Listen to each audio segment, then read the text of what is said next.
magic of the Sunstone. You're tuned into the Jewel Riders Archive.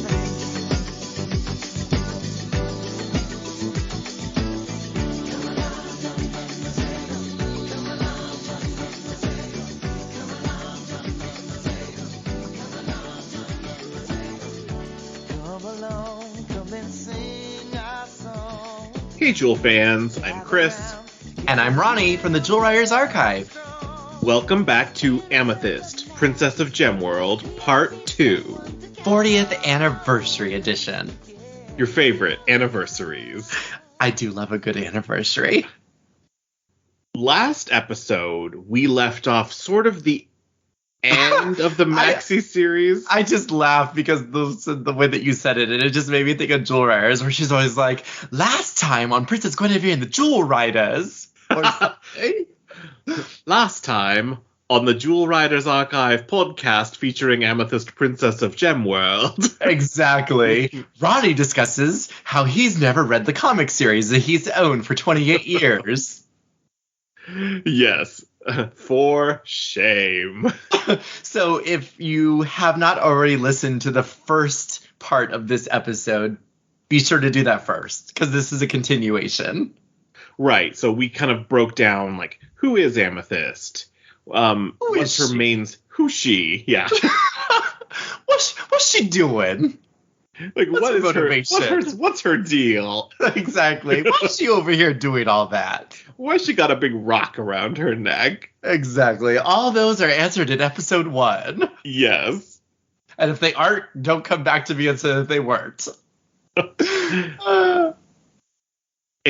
So we were talking a little bit about the ongoing series, and you were asking some questions about that. Right. Now, so the maxi series ends with the defeat of Dark Opal. Like, he's done. And as usual, when you have a self-contained story and then you try to keep it going, you're like, I don't know, what's the conflict gonna be now? Jewel Riders episode season 2. What was that? Yeah. Did I dream that up? Yes. Was it really a second season? With ogres? And elves?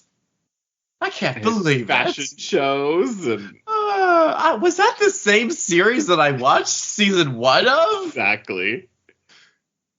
So don't tell me, is that really how the continuation of Amethyst is? Because if it is, I don't want to read it if it is. Not quite. Oh, okay.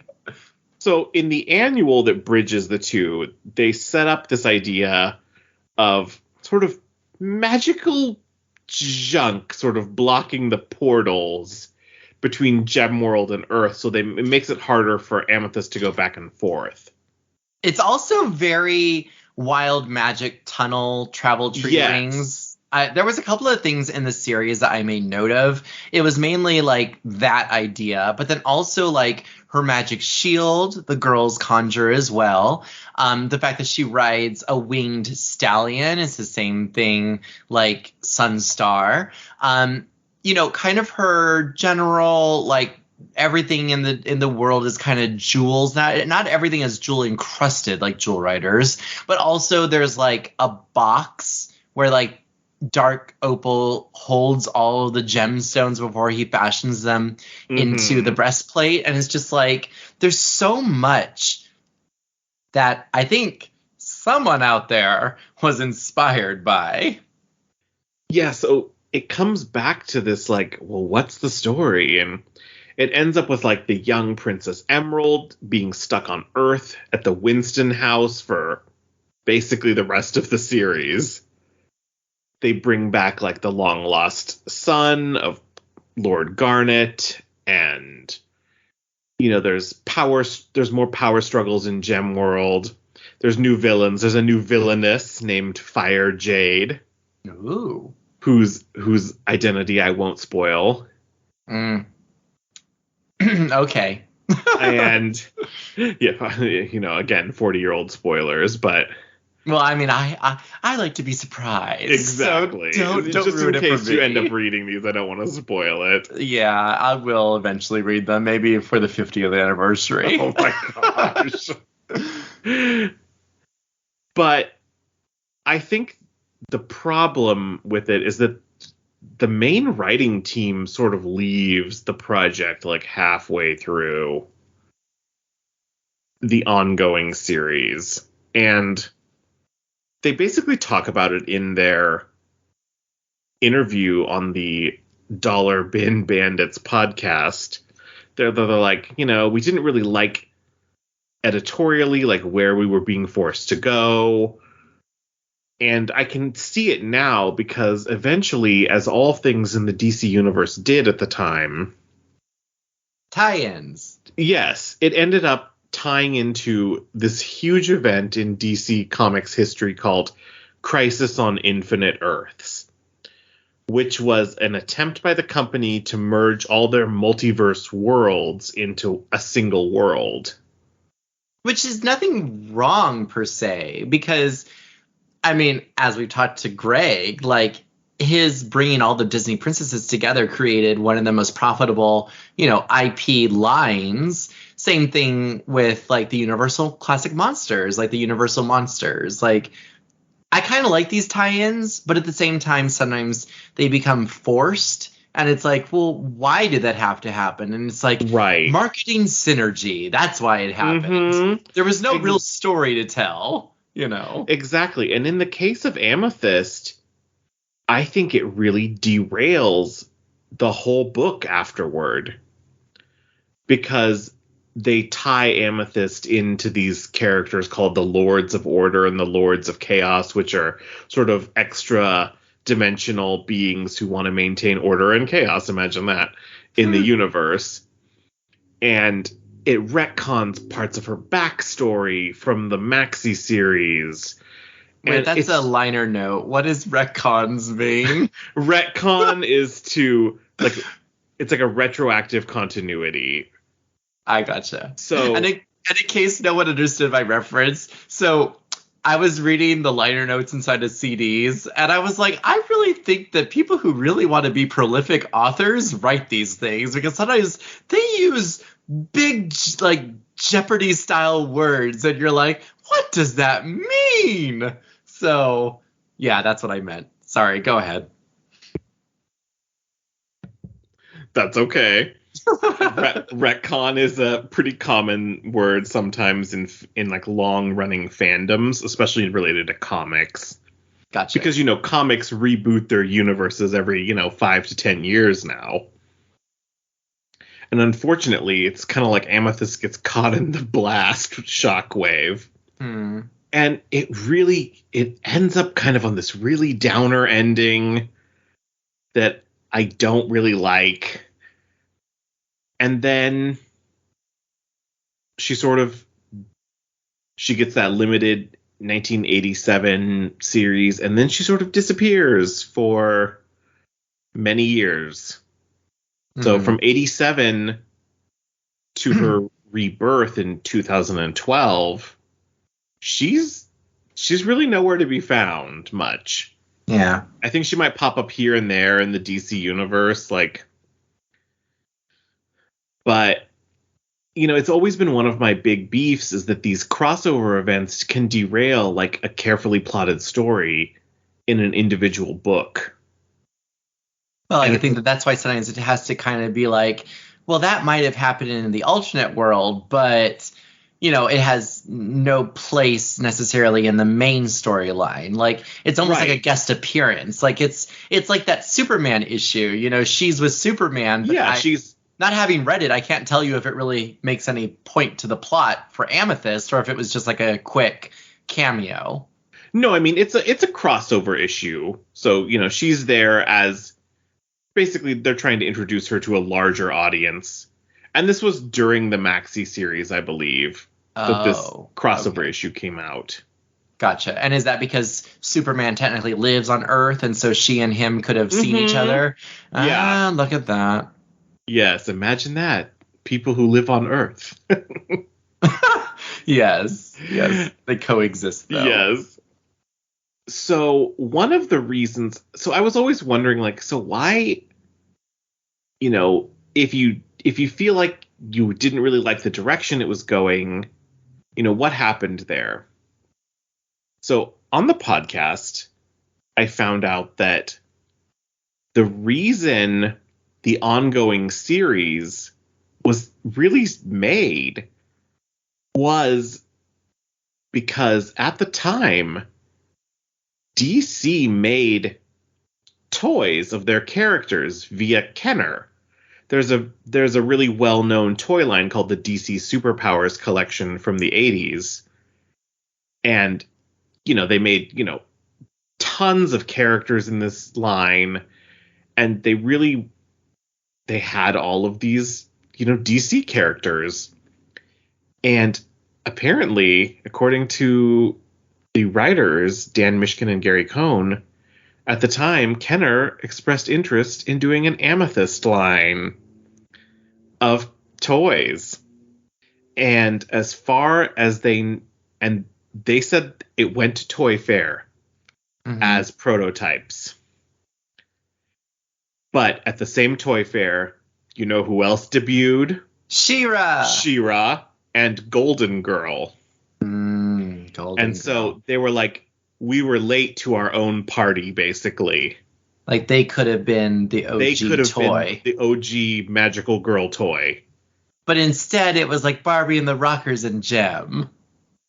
Right. Well, I wish we had any Amethyst toys. I know, but I'm just saying, like, it's almost like, oh, I don't know, maybe it's not the same thing, but it's like, it would have been, why didn't they just try it? Like, why did they just give up?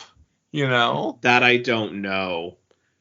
But the reason they kept the series ongoing was because Kenner didn't want to produce toys for something that was a limited series. And you saw this back in the day before these long-running franchises where it's like, movie toys would come out one season and then be gone forever. And they're kind of a risky move, right? Because, you don't know if that movie's going to be a hit or not when you start designing the toys. Mm-hmm. So Kenner wanted, I think, a little assurance that there was still going to be media for this property out there before they made toys. And I looked for like old Kenner Toy Fair catalogs. I was like, did they ever photograph these things? I could not find them. I searched 84 through 87 Kenner Toy Fair catalogs I found online with no luck. There's lots of Care Bears and Rose Petal Place. But alas, like, I could not find any She-Ra. And there's, of course, the DC Superpowers collection stuff in there at the same time as well. But that's the line that she would have been in. That's unclear. Oh. From what I could tell. Like, I don't know if they wanted to make a specific Amethyst, like, girls doll line. Mm-hmm. Or if they wanted to put those characters within the DC Superpowers line. Well, you know what we're going to have to do. We're going to have to keep digging. Sure, that's not quite what I was going to say, but okay. I was like, we're going to need to reach out to people and find out what's going on. Yeah, if anyone has any knowledge, like, of what these Amethyst toys would have potentially been, or, do you have a grainy photograph from 1985 that shows these dolls or figures or whatever they were? But I nearly choked when I heard that. Yeah. Like, we could have had Amethyst toys. So that's interesting. And I wonder, didn't know any of that. Like, if she had toys, I think that would have cemented her in people's brains for a lot longer. Right. Well, tangible memories. I mean, exactly. You have those toy-based play memories. And no one has ever created a toy since? There has never been an Amethyst action figure from DC, as far as I can tell, or doll, or statue. I can't believe this. Wait a minute. So a company really makes something, and aside from a comic book. They have never created anything else for an entire character that they made. That's bonkers to me. It's bonkers when you think of like the things that DC has made action figures out of over the years, or statues. Batman, Superman, Wonder Woman, Green Lantern. Like, all of these characters are DC. Mm-hmm. Like, they're all, Justice League characters. Like, I can't fathom that a company would not have made. I mean, even for things that you have no idea about, like Thumbelina or Happily Ever After, even those had merchandise. Like, it's bonkers. Someone out there listening to this has to know about something. You've got to send me pictures of something. I think it's really down to the era, though. The era that Amethyst came out in, people didn't necessarily make toys of characters who were just in comics. Now, if she had translated over to like DC Super Friends or something like that, like, I imagine that would have brought her to a whole wide audience. But even when it was rebooted, like, beyond that, there was also those other shorts and things like that. I mean, at least she has been in animation, as very limited runtime as it was, but it just seems like this is such an untapped property. Like, DC, if you're listening to this, like, you have such potential here. I don't know why you're craziness. Absolutely insane. You have this, and the writers even talked about it. They're like, our biggest regret is that we don't own these characters we made for DC, because they basically said, like, they clearly don't know what they have in her. I'm like, in this era of, female-led action fantasies, you have it, like, right there. Like, she's sitting right there. Mm-hmm.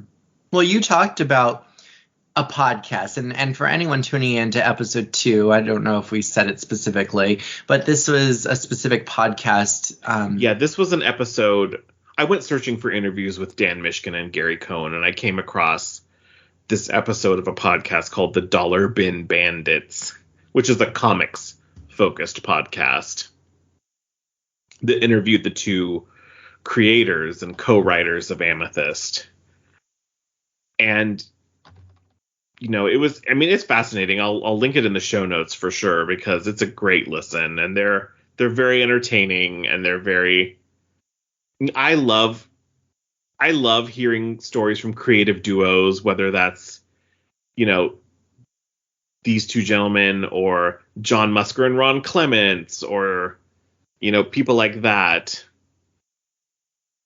And, so it's always fascinating to me to hear that dual creative process and how that looks like for people. So, but beyond that, Bombshell Amethyst toys were a possibility. Plus, them basically, it sounds like, stopping their work on the series over before all of this crossover shenanigans happened that sort of tanked the series in the end. So Amethyst, aside from a blip in 1987, goes dormant until 2012. And in 2012, Jewel Riders came on Netflix. That's true. Yes. Clearly that's what influenced DC to do this, I'm right? I'm sure this is exactly what influenced it. No. Around that time, DC had, again, relaunched their entire universe as a thing called the New 52. And in that... It sounds like a car, the New 52. New for 52. Exactly. Yeah. Okay, go ahead. White wall tires, yeah. New 52. Yeah. So within the New 52, there was a book called Sword of Sorcery, featuring Amethyst.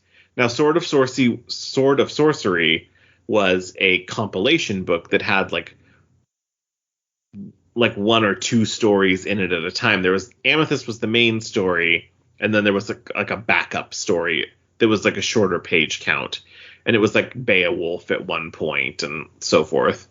But it was basically like a fantasy sort of combination bind up. And Amethyst this time was written by Christy Marks. Now, for those who don't know who Christy Marks is, she is probably best known as kind of like the creator of and lead writer of Gem and the Holograms for animation.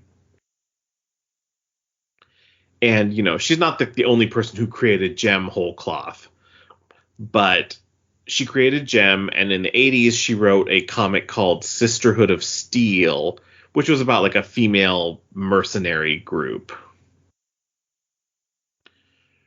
And so she came back to Amethyst and started writing that in 2012. Unfortunately, Sword of Sorcery only lasted for like 8 or so issues. But they did tell at least one complete story arc, which has been collected in a trade paperback. In black and white. Was it originally in color, or was it black and white? No, this is all in color. It is. Oh, okay. Yeah. Sorry, I got confused. No, the original stuff. But this is also the year, I think, to sort of tie into this new relaunch of Amethyst, that's when they released the DC Showcase bind up of the original stuff in black and white. Okay. This is also the time that DC was doing shorts called DC Nation for animation. And this is when they produce like a small series of shorts featuring Amethyst. I mean, it's very different. It's like Amethyst going into a video game world, and it's very gamey. Which is Wreck-It a little Ralph. sad. I mean, yeah, there's a bit of a Wreck-It period. Ralph vibe to it. Yeah. Yeah. I mean, they're cute. Like, I think if you're an Amethyst fan, they're definitely worth a watch. It probably won't take more than like 15 minutes of your time to watch them all. So 2012 seems like it was going to be like a rebirth of Amethyst. And in this iteration of Amethyst in the comics, pretty much aside from the fact that she is Amy Winston and becomes a magical Amethyst princess when she goes to the Gemworld, pretty much everything is different. Like, she's like a goth sort of punk before she goes into Gemworld. Well, she can't be a preppy 80s girl, so. Exactly. Which is funny because, I mean, I guess that was more the acceptable mainstream, because, of course, when we think 80s, we don't think the way that Amy Winston dresses. Like, right.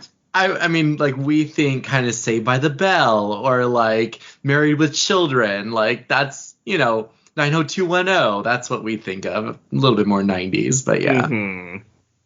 We want Kylie Minogue or Madonna, essentially, as her dress.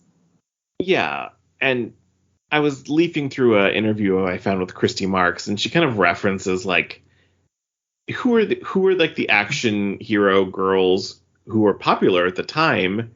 And, of course, Katniss Everdeen from Hunger Games comes up and so forth.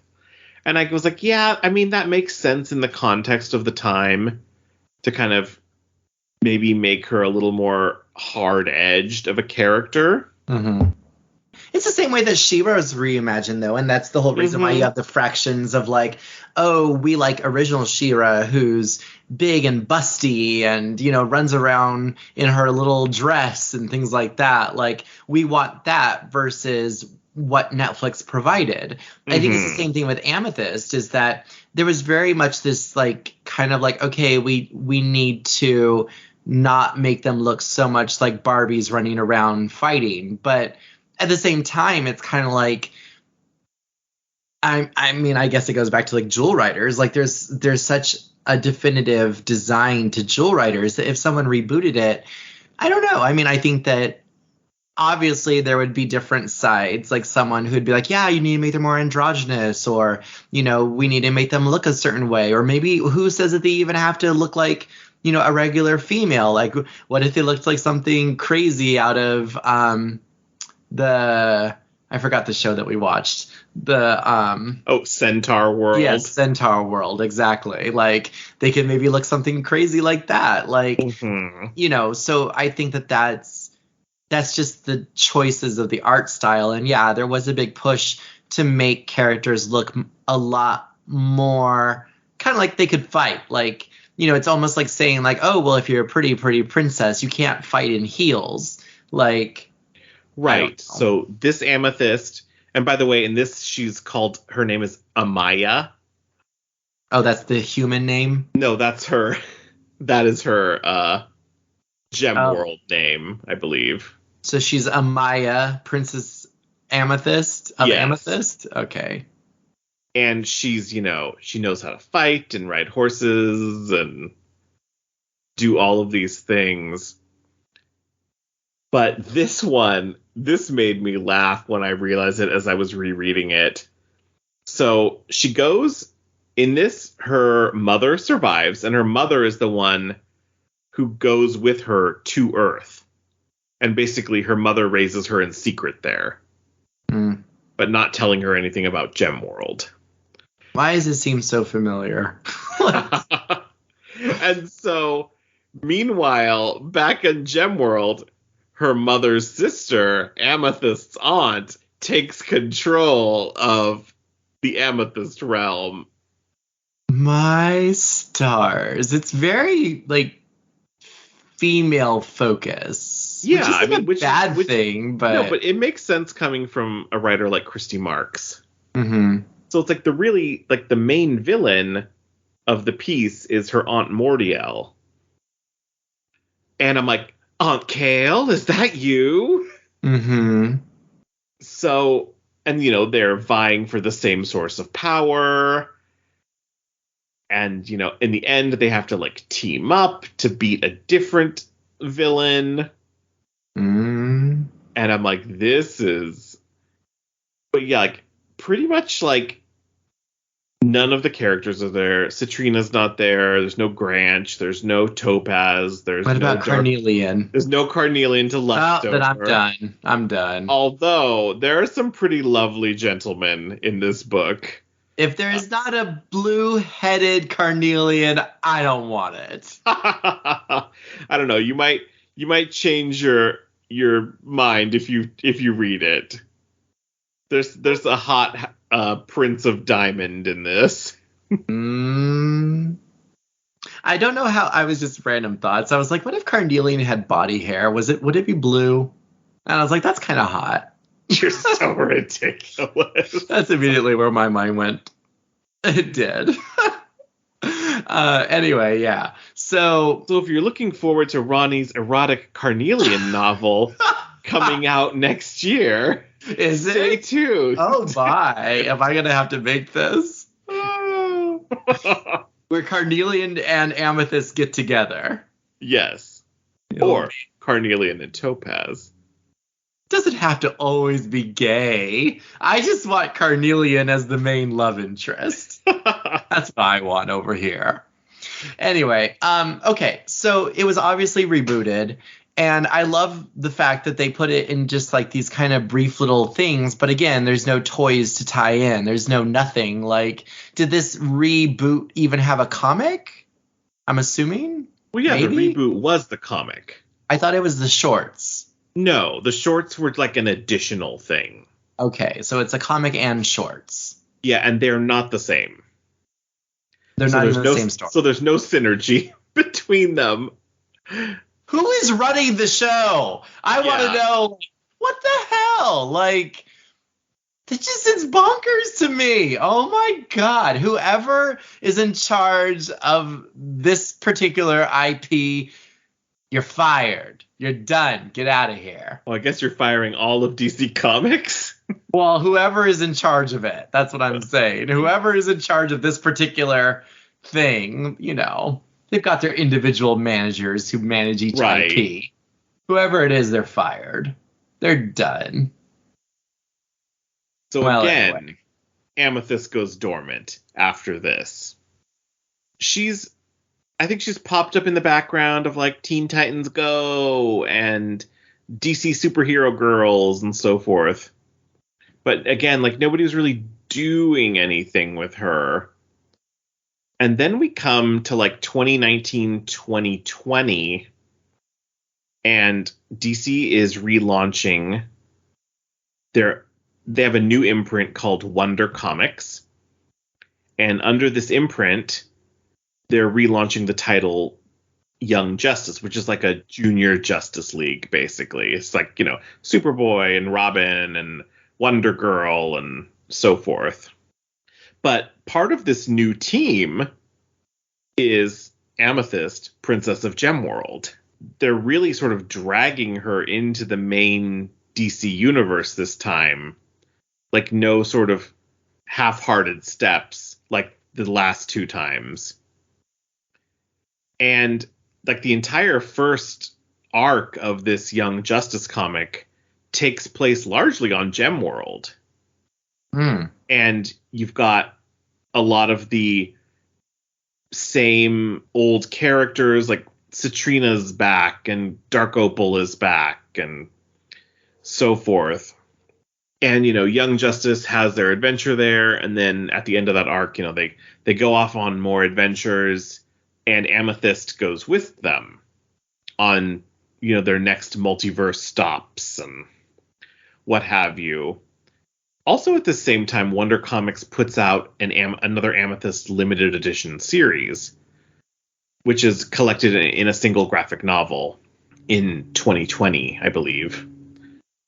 When I was reading it, I was a little confused as to the timeline setting of it, but it seems like it set up Amethyst before the events of that Young Justice comic. It's interesting because, to me, this version of Amethyst is the She-Ra and the Princesses of Power version to me. Mm-hmm. It's got much more of that vibe than the sort of like sword and sorcery, like high fantasy Christy Marks version, which is great, but I really felt like it was missing something without those sort of legacy characters there. So this brings back, and let me tell you, Granch is alive in this version. Oh, okay. Still her protector, which I think was a fun thing. I was like, he's still alive. He lives. Yeah. And it's written and drawn by Amy Reeder. And it's a great, one volume read. I wish it was longer, again, as usual. And then from there, so she finishes that run in Young Justice, as far as I'm aware. I have not finished those yet. I have 2 more volumes to go. And I only committed to reading the first 12. Yeah. You read basically every iteration. Well, I was trying to revisit them all because of the 40th anniversary, and I'm writing a post for the website kind of celebrating that. It's the same way with Avalon Web of Magic. I only committed to the first 3, but obviously there's 12 books we said. Right. So I've got to continue. And a manga. Well, I've got to continue my reading then. I've got catching up to do. Yeah. And just this morning, actually, I finished the last piece of my Amethyst reading, which was a junior graphic novel put out by DC, which is, again, and this is put out in 2021 or 2022, very recent. And again, it's an entire reinterpretation of this character. And I'm like, somebody please. Somebody please just have some continuity here. I don't ask for much. All I want is for the story to stay consistent. It's so funny that we should be talking about this because we're on the verge of a new Little Mermaid coming out to movie theaters. And I was just thinking about this as we were discussing this, that it seems as though comic characters are constantly being re-envisioned and remade. And while there are definitely fans that are like, oh, I liked original She-Ra, OG She-Ra versus new version She-Ra. Certain other characters have never really been quote unquote reinvented. Like Batman has always kind of been Batman, but that's not true because there are a lot of series though that take it to the next level where it's like, maybe it focuses on like other side characters or like on the Robin character or, Damian or whoever it is. Like it always kind of takes it to the next, character. And so there are these like arcs where the characters change. And yet for a company like Disney, though, where it's like, even though they make, as horrible as they are, a sequel or a third part or whatever it is, like it's almost expected that the character remains the same and like there's consistency. So what you're talking about is there's continuity. So like if you watch, Little Mermaid 1 and 3, there's continuity, but 2, it's kind of like, well, wait a minute. Like, okay, I guess she has a daughter. But now that they're reimagining the characters and they're doing it in live action, I mean, I have my own thoughts regarding the live action remakes. And of course, they don't really stand the test of time the way that the animated movies do. But I think in the same way, it's kind of the same idea about this Amethyst character. Like, it's almost like because she has not really, I mean, I do wonder how much of our audience originally knew about Amethyst before we started talking about her, or, in passing or whatever it might have been, had been aware of her existence. Because it's almost like if no one really knows about this character, the reimagining or the continuity, as you're talking about, doesn't really matter. Because if like only 10% of the audience actually even know who she is or what the story is, who cares if there's continuity? And it's like, I think that I wonder if it's a hindrance or if it's actually a blessing to them, the fact that they can kind of change this character so easily, and really, except for the hardcore fans, no one's really going to know, Right. I mean, it's like He-Man. There have been like 5 different versions of He-Man at this point, and each have their fans, and at the end of the day, the old fans are always there in the back like, boo, boo. Right. But they're just trying to get new fans. And being the fact that both of those are Mattel. Any legacy property. Right. But it's, new fans. Again, that is a toy company reimagining its property. So its goal is to sell toys. And if the design, it's the same thing with My Little Pony, like the original design might not have sold, so they made it a little more updated, but you could still look at them and know that that is a pony or that's She-Ra. Like, you could still, I guess, look at the Amethyst character and be like, okay, that's Amethyst. But it's like the design that Amethyst was then might not necessarily sell now to its target audience. So, I mean, I get it why they do it, but at the same time, it's kind of like what you were saying, though. It's like there's no continuity. So it's just kind of all over the place. And so as a fan, like reading this, you're kind of like, well, wait a minute. Whatever happened to this other thing? Or I thought we were going here with this story or whatever, Right. And I think sometimes it comes back to just the idea that the Maxi series is this wonderful little encapsulated thing that if you never read another thing of Amethyst, you can have a complete story there in those 12 issues. And it's well plotted. The world makes sense and the universe makes sense that it's in. And it's like, it's all internally strong. Because I think largely because it doesn't ever touch the outer sort of comics universe. Mm-hmm. But, as all things do, stuff that was once in its own little pocket dimensions gets pulled into the greater, wider universe of whatever is happening in the comics at the time. And Amethyst has been firmly pulled in with Young Justice and her solo series from that era, from this, basically this latest era. But it was just mystifying to me that I think the middle grade, but it's the same thing with the animated shorts and the 2012 comic. Like, there's no crossover there. So it's like the middle grade graphic novel and the new comic from the last few years. Like, again, like no crossover. Mm-hmm. It's like, but it keeps basic tenets. It keeps, the 12 houses of the Gemworld and big power crystals for each house and all the different kind of magic. And if we haven't already pushed it enough, this is the reason also why we're talking about this on the Jewel Riders Archive podcast, is because it is so similar. And I think definitely like kind of like the grandmother of the Western magical girl.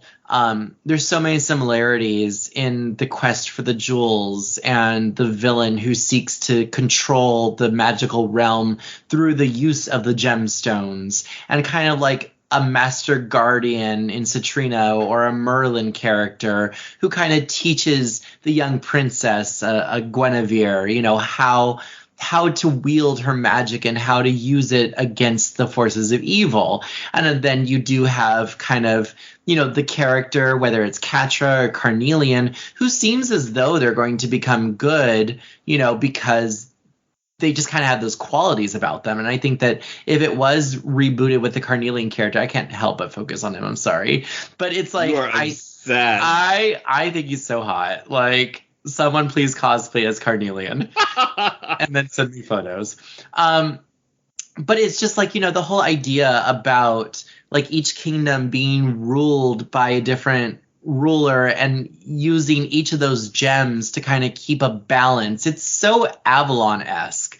So everything basically ties to our love for Jewel Riders. And that's the big reason why we talk about other magical girls here on the Archive podcast, is because not only do we want to expand the horizons of the other IPs, that maybe you did or did not know about, but it's to really celebrate the history of the magical girl and, what inspired probably the creators of Jewel Riders, whether that is She-Ra or My Little Pony or whatever it is. Like, there are things that came before that we really need to honor. And I think that Amethyst really deserves something in that, in the same way that maybe Snow White wasn't the very first full-length animated feature, but it was the first American one. And in the same way that Amethyst, I really believe that Amethyst is the first OG, magical girl.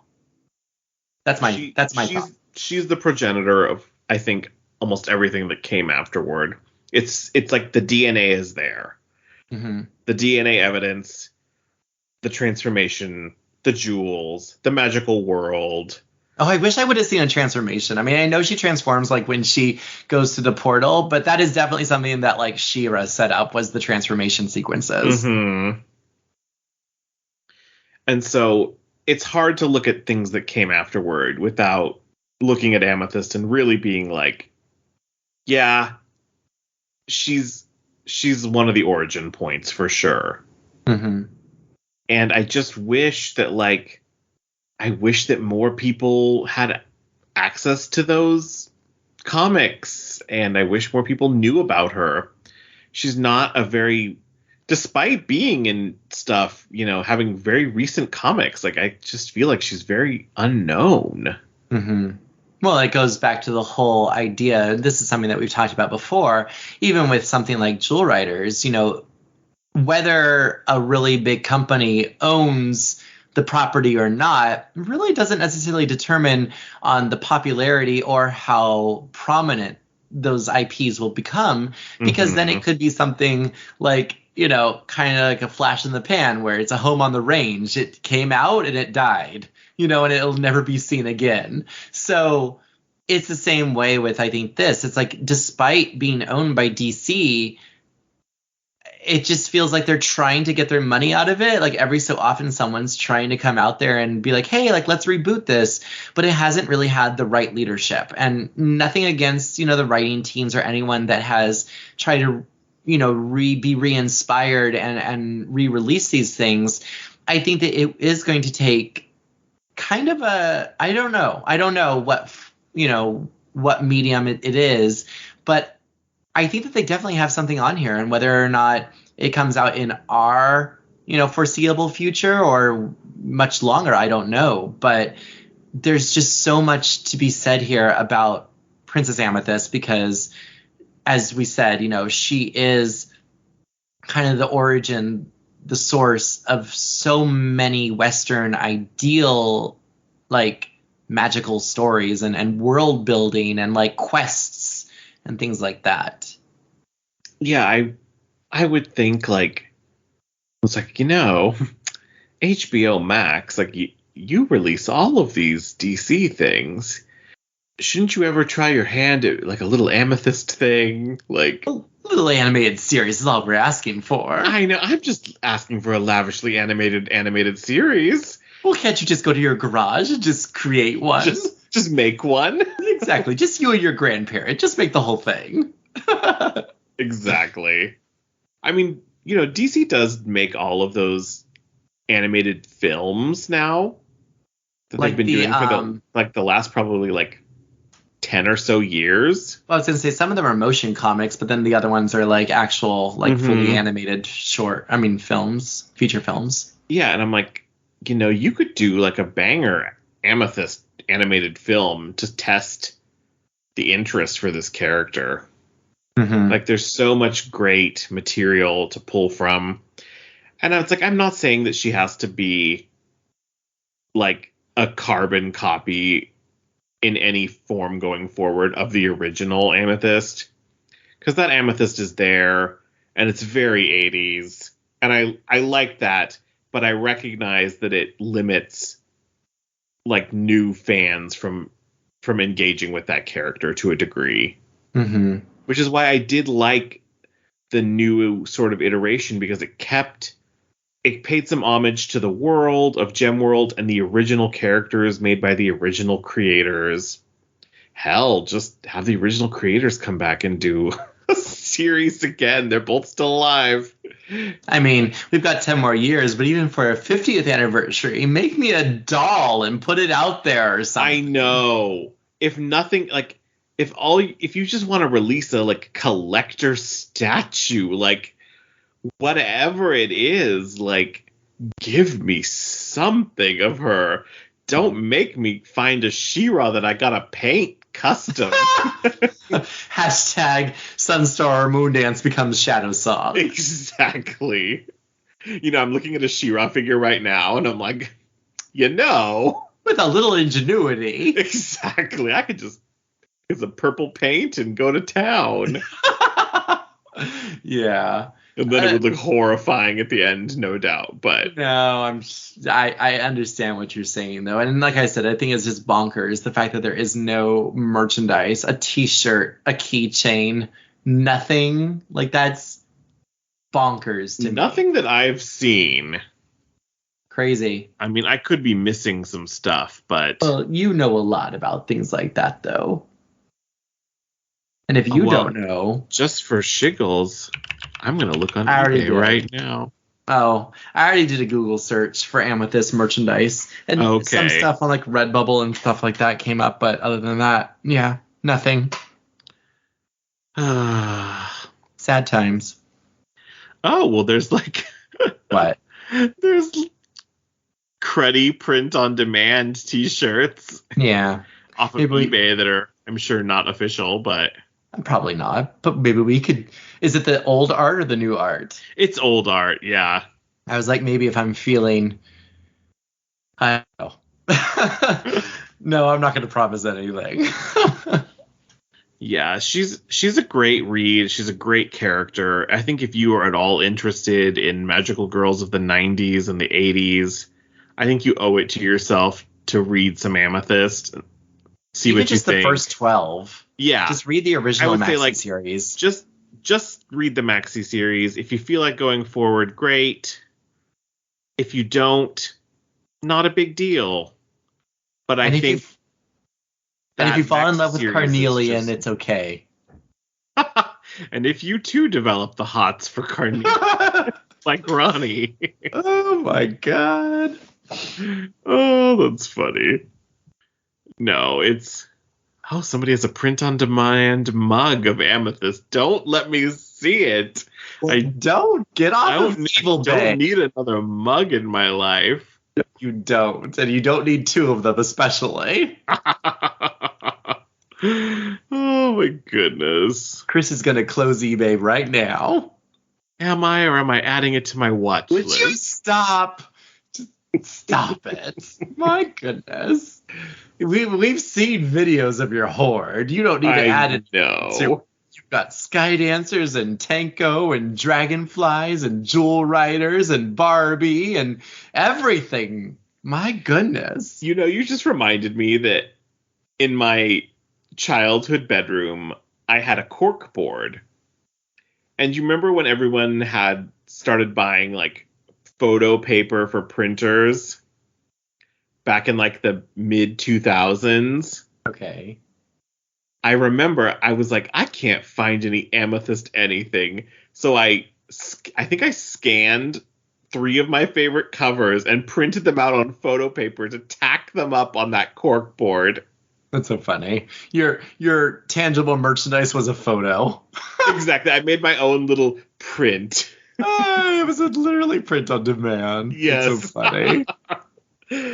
Oh my goodness. Yeah, well, if anybody who makes toys is listening, I would 100% buy an Amethyst figure. So I don't know if they do it, but is it Retro 7 or whatever it is? Super 7? Super 7, yeah. But I don't know which ones they make, but yeah, they could do this. Barbie actually has like a on again, off again series with birthstones or gemstones themed dolls, and I actually bought the Amethyst doll because she reminded me a little bit of Amethyst. She looked like a superhero? No, she looks like, what if Amethyst was going to a party?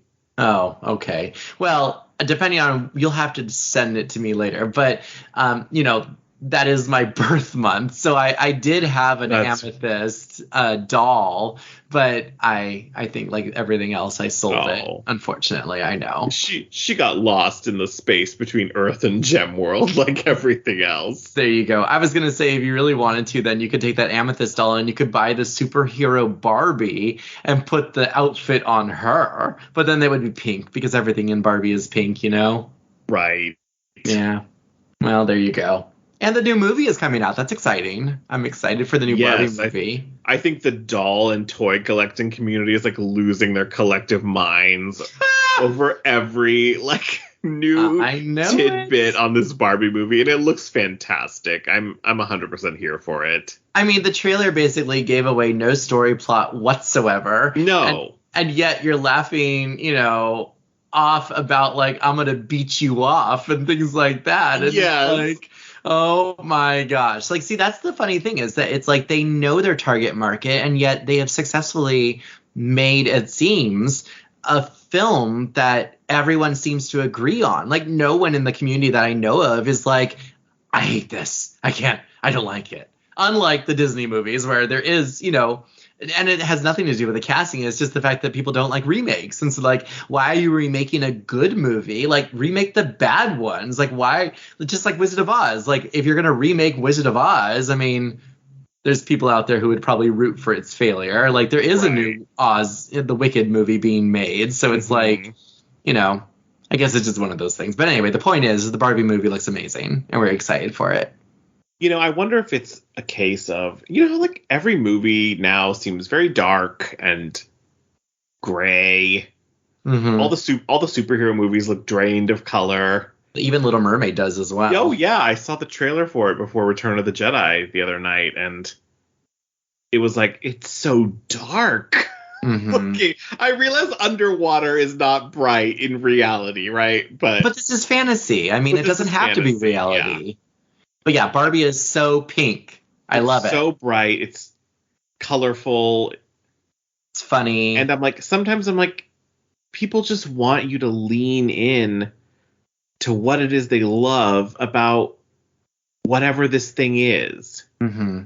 Like, I don't want a Superman who is dark and angsty people like Superman because he's hopeful. Like, people like Barbie because she's over the top and Ridiculous. has 1,000 outfits and careers, you know? Mm-hmm. And I think people love Amethyst in a very similar way. Exactly. I was going to say, and one of the reasons why I love Amethyst, as I said, it really makes me want to go back and revisit some of these 80s cartoons that we were talking about, maybe Don Bluth or whoever. It's like, you made horrifying movies for children. But it's like, that just seemed to be the era. Like, if you grew up in the 80s, I was going to say, if you grew up in the 80s and you watched these films and you weren't somehow scarred by them, you won. You survived the 80s. Congratulations. Right. You get a free copy of The Secret of Nim on the way out. Exactly. But it's just like, now I'm going to watch, Black Culture and things like that. It's just like, oh my gosh, there's just so much potential for Amethyst. It really makes me sad that it just seems like nothing really has been done with it. It's really sad. But here we are still. Hey, we're doing something for it. We are celebrating its 40th anniversary. Right. It's been an amazing retrospective. I mean, not only is there going to be a blog that is going to go along with this, but we've done a 2-part podcast episode. We're going to be adding some videos to the Jewel Writers Archive YouTube. We're going to be making a playlist for this. Like, we are definitely out here. We are celebrating its 40th anniversary. So we love anniversaries. Yeah, and I highly recommend listening to the interview that we'll link with the original creators of Amethyst.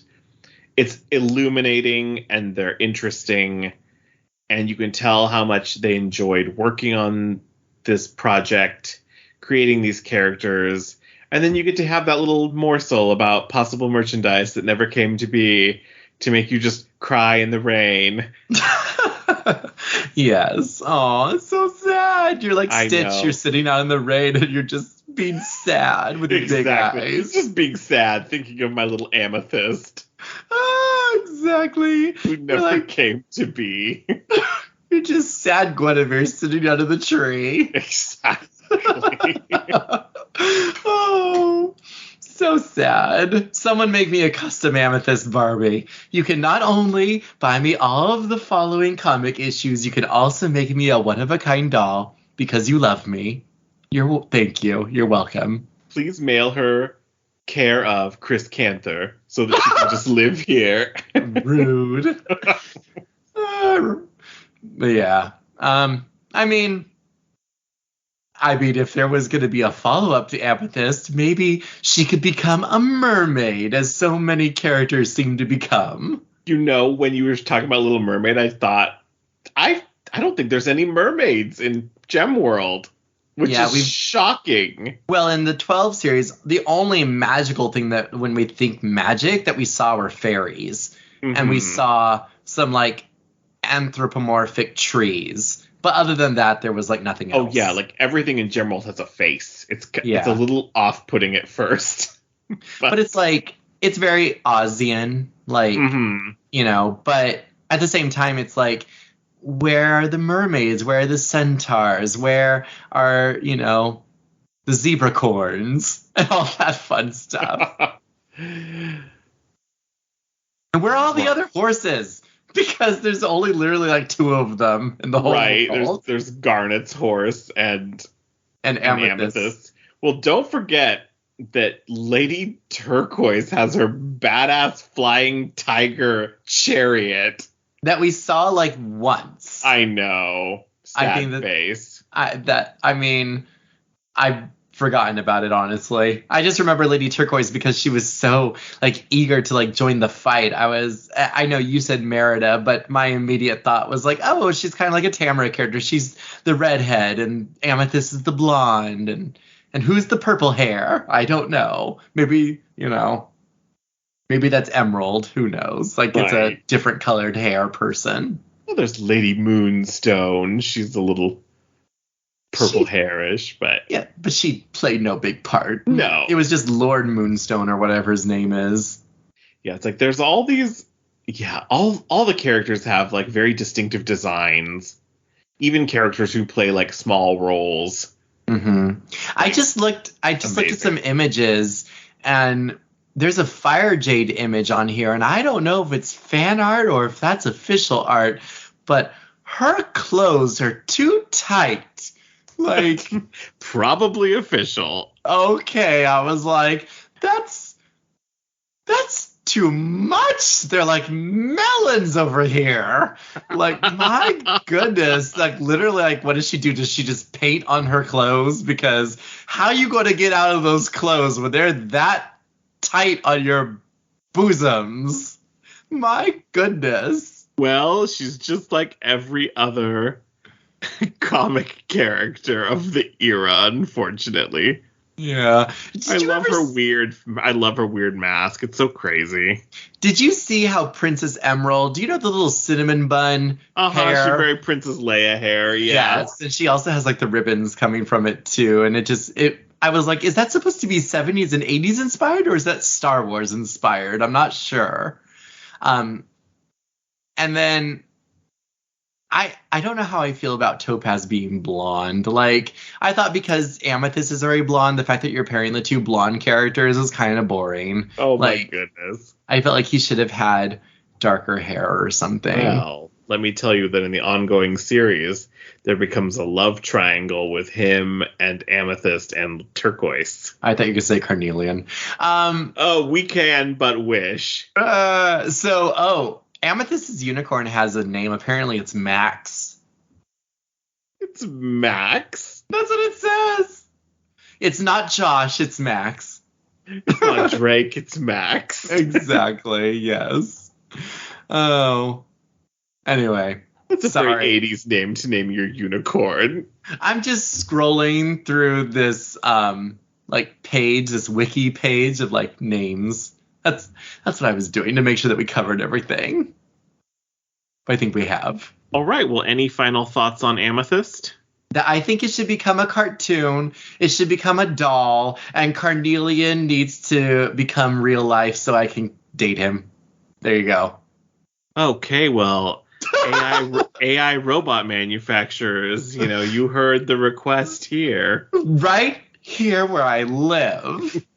Just send a giant box of Carnelian to Ronnie Del Mar. Ooh, it's like Valentine's Day candy. Do they sell it at C's? Well, knowing that you eat your candy 6 months after it's approved holiday time. There you go.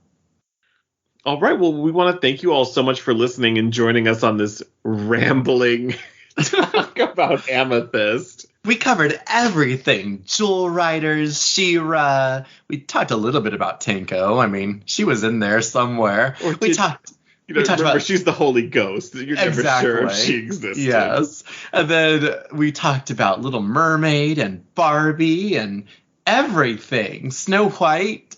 They were all there. It was the whole lineup. So basically, you're Dorothy, and you were there, and you were there. And you were there. Well, see, it was Amethyst's 40th anniversary party. Everyone was invited, even Tenko. So she got to come too. Aw.